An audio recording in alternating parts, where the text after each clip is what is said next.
Hello guys, welcome back to my channel study placement. आज हम करने वाले हैं लीड कोड का problem number 1948, delete duplicate folders in system. ये आज का हार्ड कैटेगरी प्रॉब्लम है, बट ये प्रॉब्लम आप एक बार समझ लेंगे तो आपको बिल्कुल लॉजिकल लगने लगेगी। तो आप एक बार इसको सॉल्व करने का ट्राई ज़रूर करिए। अब समझ लेते हैं कि प्रॉब्लम स्टेटमेंट क्या है। प्रॉब्लम स्टेटमेंट ये है कि हमें कुछ फोल्डर्स दी हुई है, जैसे A, C, D, A, B, C, B, D, A B का मतलब है B folder is under A folder, B folder is under C folder, A folder is under D folder, ऐसे करके मतलब है इसका। तो हमें इसमें से डुप्लीकेट फोल्डर्स को क्या करना है, डिलीट कर देना है। तो डुप्लीकेट फोल्डर्स क्या कैसे होंगे, ए है और ए के अंदर बी है, ठीक है। अब सी के अंदर भी बी है ना। तो ये तो डुप्लीकेट हो गए ना, ए के अंदर भी बी है, सी के अंदर भी बी है। तो ये डिलीट होगा, ये डिलीट होगा और ये डिलीट होगा और ये डिलीट होगा, ठीक है। उससे रिलेटेड सारे फोल्डर्स डिलीट हो जाएंगे। तो क्या रह जाएगा हमारे पाथ्स में, डी और डी ए, हमें ये रिटर्न करना है, ठीक है। आपको समझ में आया ही कैसे होगा। यहाँ पे डुप्लीकेट फोल्डर से बस यही मतलब है कि जिनके अंदर का स्ट्रक्चर सेम हो।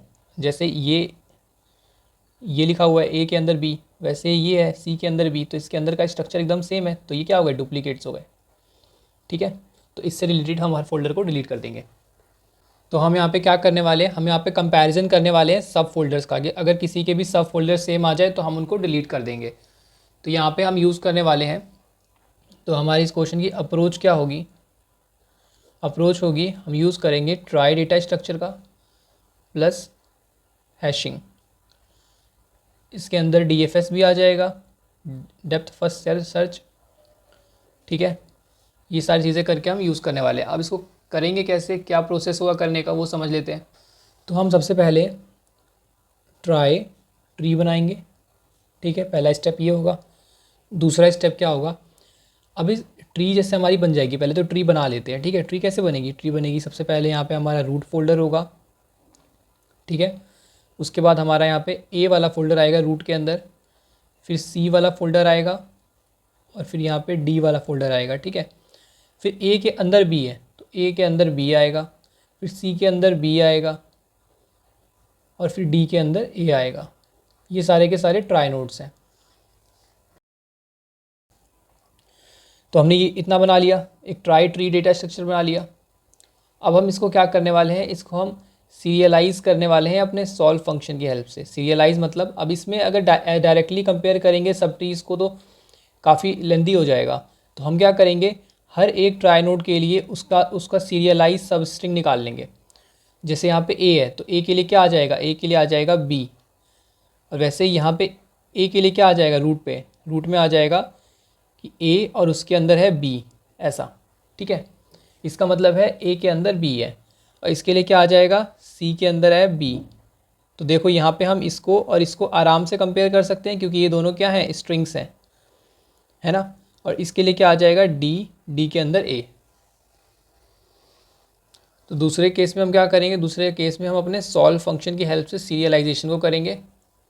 और तीसरे स्टेप में हम क्या करने वाले हैं, अगर कोई स्ट्रिंग दो या उससे ज़्यादा बार आए, जैसे कि सेम स्ट्रक्चर आ जाए ना, यहाँ पे हम करेंगे हर एक फोल्डर का स्ट्रक्चर एक स्ट्रिंग बना के हैश मैप में स्टोर करेंगे, ठीक है। जैसे ये हमारा स्ट्रक्चर हो गया, इसको हैश मैप में स्टोर कर दिया। फिर ये स्ट्रक्चर हो गया, इसको हैश मैप में स्टोर कर दिया। अब तीसरे वाले स्टेप में हम काउंटिंग करेंगे कि कोई स्ट्रक्चर दो या उससे ज़्यादा बार तो नहीं है, अगर होगा तो वो क्या होगा, वो डुप्लीकेट होगा, ठीक है। अभी आपको शायद इतना समझ में नहीं आ रहा होगा, बट जब हम इसकी इम्प्लीमेंटेशन देखेंगे तो आपको पूरा समझ में आ जाएगा। तो कोई भी स्ट्रिंग दो या उससे ज़्यादा बार आए तो उसको क्या करना है, उसको हम डुप्लीकेट मार्क कर देंगे। और नेक्स्ट स्टेप क्या होगा, नेक्स्ट स्टेप होगा कि एक बार डुप्लीकेट मार्क हो गया, जैसे मान लो ये वाला डुप्लीकेट मार्क हो गया, ये डुप्लीकेट मार्क हो गया, ठीक है, ये डुप्लीकेट हो गया, ये डुप्लीकेट मार्क हो गया। तो हम क्या करेंगे, हम करेंगे इन सब को हम लोग नहीं ट्रैवर्स करेंगे, हम लोग फिर इसको ट्रैवर्स करेंगे। और जैसे ये ट्री है तो ट्री में मैं अगर सिर्फ इनको गेट करना चाहता हूँ तो ट्रैवर्सल का क्या तरीका होता था, BFS नहीं तो DFS। तो हम यहाँ पे यूज़ करेंगे DFS का, क्योंकि ये ज़्यादा ईजी पड़ेगा, ठीक है। तो DFS की हेल्प से हम एक नई पाथ बना लेंगे और इस पाथ को एक नए रिजल्ट में स्टोर करवा देंगे, ठीक है। तो हमारी जो नई लिस्ट आएगी, लिस्ट ऑफ लिस्ट, वो ये आएगी। तो एक ट्राई नोड स्ट्रक्चर बनाने के लिए, ट्राई नोड स्ट्रक्चर बनाने के लिए हमें क्या क्या चाहिए होगा, सबसे पहले तो ट्राई नोड का नाम चाहिए होगा, नेम। उसके बाद उसमें एक मैप चाहिए होगा। मैप किस लिए चाहिए होगा? मैप ये स्टोर करेगा कि हम हर एक स्ट्रिंग के कॉरस्पॉन्डिंग उसका ट्राइनोड क्या है, ठीक है। तो ये किसका बनेगा? ये बनेगा स्ट्रिंग और ट्राइनोड टाइप का, कि हर एक स्ट्रिंग जो भी, जैसे यहाँ पे हमें ए मिला तो इसके कॉरस्पॉन्डिंग ट्राइनोड ए है, ये सी है तो इससे कॉरस्पॉन्डिंग ट्राइनोड क्या है? सी है, ठीक है। अब इसके बाद हम एक इज़ डिलीटेड वेरिएबल बनाएंगे। इज़ डिलीटेड, ये बूलियन टाइप होगा। तो ये इसलिए बना रहे हैं क्योंकि लाइक अगर हमें डिलीट करना है तो हम डिलीट कैसे करेंगे? हम कुछ नहीं करेंगे, ये ट्राइनोड है हमारा, हम इसके इस डिलीटेड को ट्रू कर देंगे। इसके इस डिलीटेड को हम क्या करेंगे? ट्रू कर देंगे। ऐसे ही जिससे जैसे हमें करना होगा डिलीट, हम उसके इस डिलीटेड को जाकर ट्रू कर देंगे। अब ये एक ट्राई नोड है तो ट्राई नोड के पास ये तीनों चीज़ें होंगी, नेम भी होगा, मैप भी होगा और इस डिलीटेड वेरिएबल भी होगा हर एक ट्राई नोड के पास। तो हमें बहुत इजी हो जाएगा डीएफएस कॉल करने में। हम डायरेक्टली चेक कर लेंगे कि इसका इज रिलेटेड ट्रू है या फॉल्स है। अगर ट्रू है तो स्किप कर देंगे, नहीं ऐड करवाएंगे, है ना। तो एक बार पूरी अप्रोच को एक बार समराइज कर लेते हैं, क्या क्या किया हमने। सबसे पहले तो हमने एक ट्री बना ली, ट्री ऐसे फोल्डर स्ट्रक्चर से, ठीक है। उसके बाद हमने सॉल्व कॉल किया। सॉल्व क्या करेगा ये आपको अभी समझ नहीं आ रहा होगा। सॉल्व ये कॉल करेगा कि जैसे ये सी है तो ये किसको किसको स्टोर कर रहा है, ये अपने नीचे स्ट्रिंग बहुत लंबी हो सकती है तो ये स्ट्रिंग को सबको ले लेगा। ऐसे ही हर एक ट्राइनोड अपनी अपनी स्ट्रिंग को ले लेगा और मैप में डालेगा, ठीक है। अब ये डुप्लीकेट मैप से वैल्यू को गेट करेगा और ये निकालेगा कि कोई भी 2 से ज़्यादा बार या 2 बार तो नहीं है। अगर 2 बार भी होगा तो वो क्या हो गया? डुप्लीकेट हो गया। कोई भी स्ट्रक्चर 2 बार आएगा तो, ठीक है। और फिर उसके बाद जैसे ही डुप्लीकेट हो गया तो हम यहाँ पे इस डिलीटेड को ट्रू कर देंगे उस नोड के लिए। जैसे ही ट्रू करेंगे और फिर डीएफएस कॉल करके जिसके जिसके लिए इस डिलीटेड फॉल्स है उसको हम अपने नेक्स्ट जो हम लिस्ट बनाएंगे, नई लिस्ट बनाएंगे, उसके अंदर हम डाल देंगे, ठीक है। ये स्टेप्स बहुत सिंपल है। एक बार देखते हैं कि इसकी इम्प्लीमेंटेशन कैसे होगी। तो समझते हैं इसको कोड लिख के। तो सबसे पहले हमने अपनी ट्राइनोड क्लास बना ली है, ठीक है। उसके बाद इसके अंदर नेम तो होगा ही, ट्राइनोड का जो नाम होगा फोल्डर का। उसके बाद मैप बना लिया है स्ट्रिंग और ट्राइनोड को स्टोर करने के लिए चिल्ड्रन नेम से, ठीक है। और बूलियन एक वेरिएबल बना लिया इज डिलीटेड। और फिर ये कंस्ट्रक्टर है जो नेम पास करेंगे तो ये बता देगा कि ये वाला जो नेम है जो हम पास कर रहे हैं उसके अंदर, ये जो नेम है क्लास वाला जो नेम है स्ट्रिंग नेम, इसके अंदर डाल दो दिस डॉट नेम। दिस किसको रेफ़र करता है? दिस क्लास के वेरिएबल को रेफ़र करता है। उसके अंदर डाल दो ये वाला नेम, ठीक है। इसके बाद क्या करेंगे? ये मैप स्ट्रिंग लिस्ट ट्राइनोड एक और मैप बना लेंगे। ये मैप हमने किस लिए बनाया है? ताकि हम सॉल्व वाले फंक्शन से जो भी स्ट्रक्चर लाएँ, जो भी हमारी स्ट्रिंग होगी नीचे तक की, मतलब एक आप मान लो कि हर ट्राइनोड अपना अपना स्ट्रक्चर लेकर चलेगा। तो वो स्ट्रक्चर हम जब मैप में डालेंगे तो वो इधर जाएगा कि इस स्ट्रक्चर के लिए ये ट्राइनोड्स हैं, ठीक है। तो अगर इसकी वैल्यू 1 से ज़्यादा बार होगी, मतलब ये स्ट्रक्चर अगर 1 से ज़्यादा ट्राइनोड के लिए होगा तो वो क्या होगा? ऑब्वियस है वो डुप्लीकेट होगा, ठीक है। तो ये उसको ट्रैक करेगा। अब यहाँ पे एक टी मिस हो गया, हाँ लिस्ट, ठीक है। तो ये तो हमारा वो मेन ड्राइवर फंक्शन है जो है, जो हमें लीड कोड पे दिया हुआ है। ट्राइनोड बना लेंगे, ये हमारा जो रूट फोल्डर है ना, जिसके अंदर हमारे फोल्डर्स होंगे, हमने वो बना लिया। अब हम यहाँ पे अपना वो ट्री कंस्ट्रक्ट कर रहे हैं। ट्री कैसे कंस्ट्रक्ट हो रहा है यहाँ पे आप ये देखो। सबसे पहले तो हर एक पाथ को मैंने ले लिया है, उसके लिए ये लिस्ट ऑफ लिस्ट है ना, तो हर एक लिस्ट को ले रहे हैं सबसे पहले। फिर करेंट को बना रहे हैं रूट, जैसे हमारा यहाँ पे ये रूट वाला फोल्डर बन गया। उसके बाद स्ट्रिंग फोल्डर पाथ, अब एक एक फोल्डर को उठा रहे हैं, ठीक है। अब उसके अंदर क्या होता था, जैसे यहाँ पे A B D A B है ना, यहाँ पे सी था, यहाँ पे बी, सी और बी डी ए, ठीक है। तो इसको उठाया सबसे पहले, ये पूरी लिस्ट है, इस पूरी लिस्ट में से पाथ इसको उठाया। अब इसमें से ए को उठाया, ठीक है। तो ए को उठा के कहाँ रखा? ए को उठा के इधर रख दिया करंट के चिल्ड्रन पे। करंट किसको रेफ़र कर रहा है? रूट को। अभी इसको इसके चिल्ड्रन पे, चिल्ड्रन क्या है? इसका बनाया हुआ मैप है जो इस ट्राइनोड के लिए है। इसके चिल्ड्रन पे डाल दो, अगर अब्सेंट है तो, ठीक है। अगर नहीं अब्सेंट है तो उसी को यूज़ कर लो। तो बिल्कुल अब्सेंट है ना, ए इसके अंदर नहीं है तो ए को इसमें डाल दिया। और न्यू ट्राइनोड फोल्डर, देखो ये फोल्डर और ये फोल्डर, ये स्ट्रिंग हो गई, ये इसका ट्राइनोड हो गया।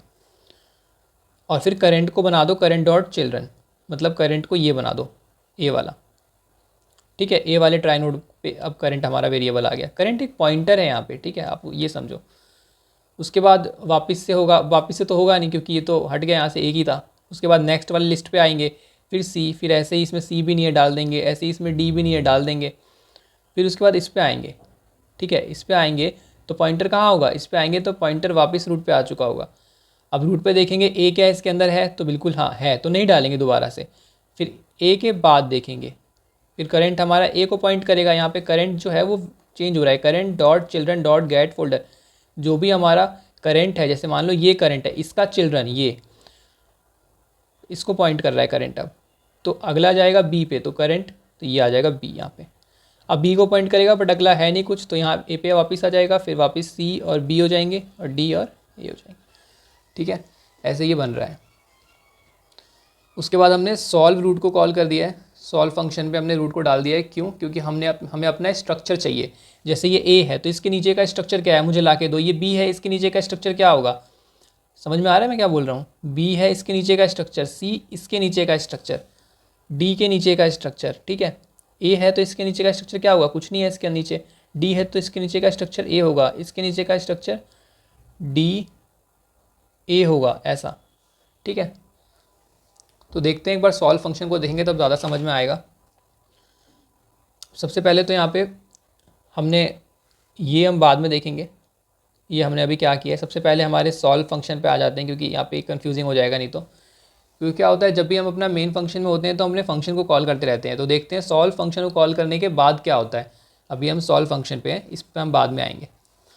तो सॉल्व फंक्शन पे आ गए, तो यहाँ पे हमने क्या किया, no dot children dot is, अगर वो खाली है तो बिल्कुल रिटर्न कर दो एम्प्टी स्ट्रिंग। मतलब ये लीफ नोड वाला केस है हमारा, जैसे हमारा ये बन रहा था ना, ए सी डी बी बी ए, ठीक है। तो यहाँ पे जब आ जाए और इसका चिल्ड्रन तो कुछ नहीं है, खाली है, चिल्ड्रन वही हैश में आपको रेफ़र कर रहा है ये, बट आप यहाँ से समझो, यहाँ से आपको ज़्यादा क्लैरिटी मिलेगी। इसका चिल्ड्रन कुछ नहीं है तो एम्प्टी स्ट्रिंग आ जाएगा, ठीक है। एम्प्टी मतलब यहाँ से रिटर्न होकर आ जाएगा ये। अब देखो यहाँ पे रिकर्जन कॉल होगी, वो आपको समझना पड़ेगा। लिस्ट, नई लिस्ट बना ली एक, और हर एक चाइल्ड पे जा रहे हैं नोड की वैल्यू पे। जैसे जो हमारा करंट नोड है, मान लो ये वाला नोड है, तो इसकी हर एक वैल्यू पे हम जा रहे हैं। चिल्ड्रन क्या है, मैप है, और उसकी वैल्यूज़ को हम लोग वो कर रहे हैं। चिल्ड्रन की वैल्यूज़ क्या होती थी, ट्राई नोड, ट्राई नोड। तो हर एक ट्राई नोड को लेकर देख रहे हैं कि जो भी हमारा स्ट्रिंग है अगला वो क्या बनेगा। तो हमने रिकर्सिवली यहाँ पे सॉल्व को कॉल कर दिया है, ठीक है। फिर उसके बाद क्या होगा, list dot add child dot name plus S T R plus these brackets, ठीक है। चाइल्ड डॉट नेम का मतलब क्या है, मतलब करेंट वाला चाइल्ड और जो यहाँ से स्ट्रिंग निकल के आ रही है, दोनों को ऐड कर दो और ये ब्रैकेट्स लगा दो। मतलब क्या है कि ये यहाँ पे क्या रिटर्न होगा, यहाँ पे एम्प्टी स्ट्रिंग रिटर्न होगी, और उसके बाद यहाँ पे क्या रिटर्न होगा, यहाँ पे बी रिटर्न होगा, है ना। यहाँ पे क्या रिटर्न होगा, यहाँ पे रिटर्न होगा कि ए के अंदर बी है, ऐसे ये रिकर्जन चलेगा, ठीक है। फिर same for this, same for this. उसके बाद हम करेंगे सॉर्टिंग। ये आपको समझना पड़ेगा, अगर आपको समझ में नहीं आया तो आपको क्वेश्चन नहीं समझ में आएगा कि कैसे हो रहा है, ठीक है। एक बार फिर से समझा देता हूँ। हर एक चाइल्ड पे गए, मैप की सारी वैल्यूज़ को गेट किया। जैसे जो भी हमारा मैप बनेगा हर एक ट्राई नोड के लिए मैप बनेगा ना, यहाँ पे हम, ये हमारा चिल्ड्रन मैप है, यहाँ पे वैल्यूज़ होंगी, यहाँ पे स्ट्रिंग होगी, है ना। तो इसको छोड़ दो, आप स्ट्रिंग को छोड़ो, हम इसको देख रहे हैं वैल्यूज़ को। इसकी हर एक ट्राई नोड को ले रहे हैं और उसके लिए चाइल्ड के लिए कॉल कर रहे हैं सॉल्व को। अब ये ऑब्वियस है कि अपने अपने चिल्ड्रंस के लिए कॉल करते रहेंगे और फिर आगे जाकर ये लीफ नोड पे आएगा और यहाँ पे रिटर्न होगा एम्प्टी। जैसे एम्प्टी रिटर्न होगा तो यहाँ पे 2 ब्रैकेट्स रिटर्न होंगे, फिर आगे वो रिटर्न होगा, फिर आगे वो रिटर्न होगा, ठीक है। अब कलेक्शन डॉट सॉर्ट क्या करेगा, देखो समझते हैं। जैसे मान लो यहाँ पे ये ए है, ठीक है, ए के अंदर बी है, ए के अंदर सी है, ठीक है। ऐसे ही एक्स है, एक्स के अंदर भी बी है, सी है। ऑब्वियस है ये डुप्लीकेट फोल्डर्स हैं, ठीक है। तो क्या होगा, अब मान लो कि इसका क्या होगा, इसका होगा ए बी एंड सी, ये हो गया मान लो, ठीक है, यही होगा। और एक्स का क्या होगा, एक्स का होगा बी एक्स बी, मान लो ऐसे आ गया, ठीक है। यहाँ पे ये सी कर लेते हैं, बी कर लेते हैं। तो आप देखो ये डुप्लीकेट हैं, बट इनका बस ऑर्डर चेंज है, B C and C B, but ये है तो डुप्लीकेट सी, सेम ही तो है फोल्डर इसके अंदर, है ना। बट यहाँ पे हमारा जो कंपैरिजन है वो गलत हो जाएगा अगर हम सॉर्ट नहीं करेंगे। तो सॉर्ट करने से क्या होगा, ये बन जाएगा एक्स बी और सी, ये ऐसा बन जाएगा। तो अब इसको हम कंपेयर करके बोल सकते हैं यस दीज आर आइडेंटिकल्स। ठीक है, इसका यूज़ आपको समझ में आया ये क्यों किया। उसके बाद हमने स्ट्रक्चर निकाल लिया। स्ट्रक्चर कैसे निकाल रहे हैं, स्ट्रक्चर मैंने बताया था, स्ट्रक्चर होगा इस वाले ट्राइनोड के लिए नीचे कितनी स्ट्रिंग बन रही है, नीचे कौन कौन है, वो सब ये स्टोर करेगा। ठीक है, तो स्ट्रक्चर कैसे निकालेंगे, बहुत ऑब्वियस बात है कि अगर लिस्ट के अंदर हमने सबको ऐड करवा रखा है अभी तक के नोड वालों के लिए, मान लो अभी तक के नोड, यहाँ तक के नोड को ऐड करवा रखा है, नीचे की सारी चीज़ें, तो क्या करेंगे, नीचे के सबको ज्वाइन कर देंगे, सारे स्ट्रिंग्स को हम ऐड कर देंगे। तो सारे स्ट्रिंग को हमने ऐड कर दिया लिस्ट के स्ट्रिंग्स को। अब यहाँ पर हमने चेक कर लिया कि अगर वो एम्प्टी नहीं है, कोई भी नोड जो है अगर उसके अंदर का नेम एम्प्टी नहीं है, तो यहाँ पे क्या कर रहे हैं, बहुत सिंपल चीज़ है, ये इस चीज़ को इंश्योर करेगा कि जो रियल फोल्डर्स हैं वही ऐड हो उसके अंदर। जैसे कि ये जो है हमारा जो रूट होता था, ये क्या है, इसको हमने इनिशियलाइज़ किया था एम्प्टी स्ट्रिंग से, तो ये तो किसी काम का नहीं, तो डमी फोल्डर है, हम इसको लाइक ऑर्गेनाइज करने के लिए बस यूज़ कर रहे हैं। ठीक है, तो अगर रूट नहीं है वो, तो क्या करना है, मैप के अंदर पुट कर देना है स्ट्रक्चर को, जो भी हमने करंट स्ट्रक्चर निकाला है उसको पुट कर दो, और यहाँ पे एक नई एरे लिस्ट बना दो आप। ठीक है, और उस नई एरे लिस्ट के अंदर क्या कर दो, ऐड कर दो हमारे करंट वाले नोड के लिए, कि इस नोड के लिए स्ट्रक्चर क्या है, स्ट्रक्चर है इसके नीचे वाला सारा, तो इस नोड के मतलब ये स्ट्रक्चर इस नोड को रेफ़र करता है। आप ये समझो की एंड वैल्यू पेयर, ये नोड ये स्ट्रक्चर इस नोड को रेफ़र करता है। ठीक है, और यहाँ पे रिटर्न कर देंगे स्ट्रक्चर को, ताकि हमारा स्ट्रक्चर रिटर्न होता रहेगा और ऐसे रिकर्जन चलता रहेगा आगे आगे। अब यहाँ पे क्या है, बहुत सिंपल ही चीज़ है रिकर्जन में भी, यहाँ पे सारा का सारा स्ट्रक्चर इसके पास आएगा, फिर ये पास ऑन करेगा इसको, फिर ये पास ऑन करेगा इसको, और ये स्ट्रक्चर्स क्या होते रहेंगे, आपस में ऐड होते रहेंगे। तो अब इसको समझ लेते हैं आगे। अब हमारा काम है, अच्छा हम एक बार वहीं से कंटिन्यू करते हैं अपनी चीज़ों को जहाँ से हमने छोड़ा था। यहाँ इससे पहले हमने अपने सॉल्व वाले फंक्शन को कॉल किया था। अब आपको समझ में आ गया कि ये सॉल्व फंक्शन क्या काम कर रहा है। अब देखते हैं कि यहाँ पे ये क्या कर रखा है। ये जो मैप डॉट वैल्यूज़ पे इसका ट्रैवर्सल है वो इसलिए है क्योंकि जैसे हमने अपने मैप में सारे स्ट्रक्चर्स को डाल दिया एज अ की, स्ट्रक्चर आ गई की में, और वैल्यू क्या आ गई, इनकी वैल्यू आ गई सारी के सारे लिस्ट ऑफ नोड्स। ठीक है, लिस्ट ऑफ नोड्स कि किस किस नोड के पास ये स्ट्रक्चर है। अब आप खुद बताओ, एक स्ट्रक्चर एक से ज़्यादा नोड के, एक से ज़्यादा ट्राई नोड के पास होगा तो वो डुप्लीकेट स्ट्रक्चर हुआ ना। तो यहाँ पे हमने क्या किया, लिस्ट ट्राई नोड ग्रुप, एक ग्रुप वेरिएबल से सारे लिस्ट को हमने एक्सेस किया मैप की वैल्यूज़ में से, और ग्रुप के साइज़ को चेक किया कि क्या ग्रुप का साइज़, मतलब ये जो इसका लिस्ट का जो साइज़ है क्या वो ग्रेटर देन 1 है, मतलब एक से ज़्यादा ट्राई नोड पड़े हुए हैं उसके अंदर। अगर है ऐसा तो हर एक ट्राई नोड के लिए हम नोड डॉट इज़ डिलीटेड को ट्रू बना देंगे। ठीक है, आपको ये बहुत अच्छे से समझ में आ गया होगा कि ये क्या कर रहा है। इसके बाद अब आया है कलेक्शन की बारी, कि अब उसको कलेक्ट करने की बारी है। सबको हमने ट्रू बना दिया, अब हम अपने 4th स्टेप पे आ चुके हैं कि जो भी फॉल्स हैं उनको हम कलेक्ट कर ले और एक नए रिज़ल्ट में सबको स्टोर करवा दें। ठीक है, तो एक नई लिस्ट स्ट्रिंग बना ली है रिज़ल्ट नेम से, ताकि हम अपना आंसर रिटर्न कर सके, और कलेक्ट पाथ को कॉल कर दिया। कलेक्ट पाथ एक डीएफएस फंक्शन है जो कि सबको कलेक्ट कर देगा, जिसके लिए भी इस डिलीटेड जो वैल्यू है वो फॉल्स है।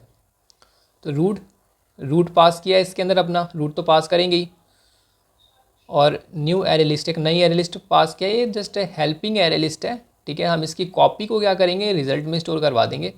एक कॉपी मतलब ये हेल्पिंग एरे लिस्ट है, इसके बारे में ज़्यादा नहीं सोचना, ये रिज़ल्ट है जो हमारा रिज़ल्ट है, और यहाँ से रिज़ल्ट को हमने रिटर्न करवा दिया। एक बार इस फंक्शन को भी समझ लेते हैं, ये फंक्शन लिखना बहुत ईजी है वैसे।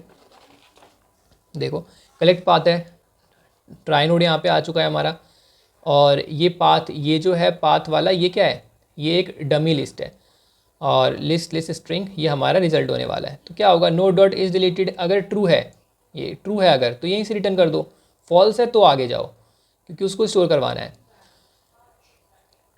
अब इसके अंदर अगर ये पेरेंट नोड नहीं है ना, यहाँ पे भी हमने चेक कर लिया कि अगर ये क्योंकि पेरेंट नोड तो कुछ है ही नहीं, पेरेंट नोड तो हमारा बनाया हुआ ट्राई नोड है, तो उसको क्या करेंगे, पाथ में ऐड कर देंगे। रिज़ल्ट में आपने ये बहुत किया होगा बैक ट्रैकिंग के क्वेश्चंस में, रिज़ल्ट में ऐड कर देंगे। ठीक है, एक तरह से बेस कंडीशन है दोनों। पाथ में ऐड किया, रिजल्ट में ऐड कर दिया। क्या यहाँ पे डायरेक्ट पाथ क्यों नहीं ऐड किया? क्योंकि डायरेक्ट पाथ ऐड करेंगे तो यहाँ पर जो भी पाथ में चेंजेस होंगे वो बाकी पाथ में भी चेंज होते रहेंगे, बाकी जो हो चुके हैं ऐड उसमें भी चेंजेस होंगे। इसलिए यहाँ पे एक कॉपी ऑफ पाथ लिस्ट, इस लिस्ट की कॉपी को स्टोर करते हैं रिजल्ट के अंदर। अब वही है, अपना रिकर्जन कॉल कर लेंगे, try note child note dot children values, उसके मैप के वैल्यूज़ के लिए सबको कॉल कर लेंगे, child path and result. Result तो सेम रहेगा, पाथ भी सेम रहेगा और चाइल्ड ये वाले पास होते रहेंगे। अब ये एक लास्ट कॉल क्या कह रही है कि if path dot is empty, अगर पाथ अगर खाली नहीं है, वैसे इसको लगाने की ज़रूरत थी नहीं बट ये इसलिए लगाया ताकि कोई एरर ना आ जाए। अगर एम्प्टी हो तो फिर कैसे रिमूव करेगा, है ना। तो अगर खाली नहीं है तो रिमूव कर दो। ये क्या कर रहा है, ये बैक ट्रैक कर रहा है, आपने पहले भी किया होगा। क्योंकि यहाँ पे मान लो आप ऐड करवा दोगे तो वो पाथ धीरे धीरे खाली भी तो होगा, वो पाथ पीछे से खाली भी तो होगा। खाली होगा तभी तो नए नए नोड्स को ऐड करके वापस जाएगा और दोबारा रिजल्ट में ऐड करवाएगा अपने आप को, है ना। ये सब आपने किया होगा अगर आप ये क्वेश्चन कर रहे हैं तो गाइज़ अगर आपको वीडियो हेल्पफुल लगी हो तो वीडियो को लाइक करें और चैनल को सब्सक्राइब कर दें।